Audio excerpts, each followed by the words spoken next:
ಒಂದು ದಿನ ಗುರುಗಳು ನದಿಯ ತೀರದಲ್ಲಿ ನಡೆದುಕೊಂಡು ಹೋಗುತ್ತಿದ್ದರು. ಆಗ ಅವರು ನೀರಿನಲ್ಲಿ ಮುಳುಗುತ್ತಾ ಹೋರಾಡುತ್ತಿದ್ದ ಒಂದು ಚೇಳನ್ನು ಗಮನಿಸಿದರು. ಅದನ್ನು ರಕ್ಷಿಸಲು ಗುರುಗಳು ನಿಧಾನವಾಗಿ ಕೈ ನೀರಿನೊಳಗೆ ಹಾಕಿದರು. ಆದರೆ ಚೇಳು ತಕ್ಷಣವೇ ಅವರ ಕೈಗೆ ಕಚ್ಚಿತು. ಗುರುಗಳು ಕೈ ಹಿಂದಕ್ಕೆಳೆದರು, ಆದರೂ ಚೇಳನ್ನು ಉಳಿಸಲು ಮತ್ತೊಮ್ಮೆ ಪ್ರಯತ್ನಿಸಿದರು.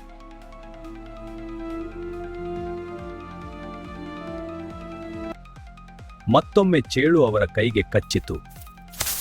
ಇದನ್ನು ದೂರದಿಂದ ನೋಡುತ್ತಿದ್ದ ಶಿಷ್ಯ ಆಶ್ಚರ್ಯಗೊಂಡನು. ಅವನ ಮನಸ್ಸಿನಲ್ಲಿ ಒಂದು ಪ್ರಶ್ನೆ ಮೂಡಿತು. ಕಚ್ಚುತ್ತಿರುತ್ತಿದ್ದರೂ ಗುರುಗಳು ಅದನ್ನು ಏಕೆ ಮತ್ತೆ ರಕ್ಷಿಸುತ್ತಿದ್ದಾರೆ? ಕಚ್ಚುವುದು ಚೇಳಿನ ಸ್ವಭಾವ, ರಕ್ಷಿಸುವುದು ಮನುಷ್ಯನ ಸ್ವಭಾವ. ಕೆಟ್ಟವರ ನಡುವೆ ಇದ್ದರೂ ನಾವು ನಮ್ಮ ಒಳ್ಳೆಯತನವನ್ನು ಬದಲಿಸಬಾರದು.